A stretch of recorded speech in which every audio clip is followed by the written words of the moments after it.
Hi everybody, it's Zariel here with Northwich Magic Co. And today I was going to answer another customer question. This one was, how do you use charcoal and resin incense or loose incense?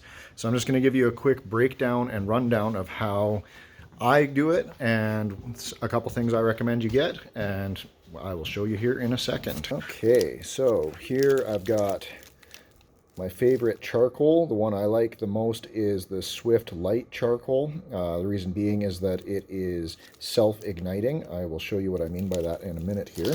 And then the other thing that I use is a cauldron. So these, you can get cast iron cauldrons or steel cauldrons or whatever anywhere. And then I fill it up with some sand, and then with the sand there, I just let the ashes and the waste from the herbs and whatever that I'm burning build up, and then you can use the ashes later in different types of spell work, such as protections and things.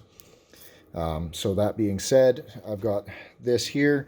So I'll take my charcoal out of the bag, and the charcoal is just a little black disc like this. These come in varying sizes. This is the small one. So if you're not going to be burning a lot, you can actually break these in half or into quarters and just burn a little bit of incense on them. I do that more often than not. And then we'll take our handy dandy lighter here, and we'll give that a light. And you'll see it's going to start sparking.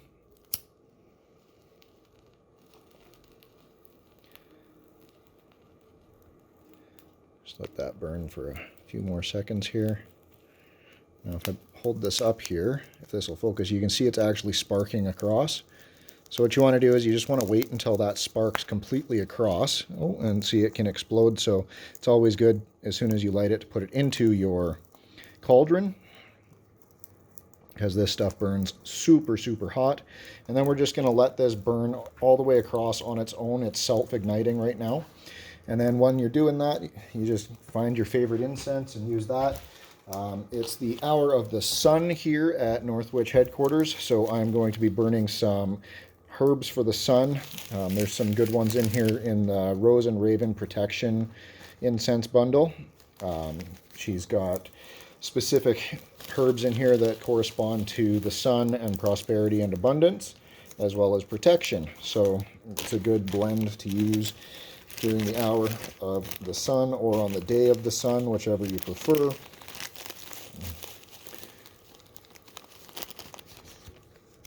And once this is lit here, it's just about lit, so we should be good to start. I'm going to take just a pinch of our herbs. We're going to sprinkle them on. And then that will start to burn. And so you usually get, with these charcoals, anywhere from about 20 minutes to half an hour out of these little guys. The bigger ones, you can get up to about 45 minutes out of them. And then once this is going, it's going to start to smoke, and then you can use this for fumigating whatever you're going to be consecrating, or you can use it for simply just carrying around and fumigating the room. Lots of different things that you can do with this, or just leave it here to burn for your incense for your ritual or your spell or whatever you're doing. Right now I'm burning this at our front door for some protection and abundance, and I hope this has been at least a little bit of a helpful video. So thank you all for tuning in, and I will catch you next time. Remember to subscribe, hit the bell button to get notifications for our next videos. Give us some comments on how you like to use charcoal and resin and incense, and share this with your friends if you like it. Thank you for tuning in. Bye-bye.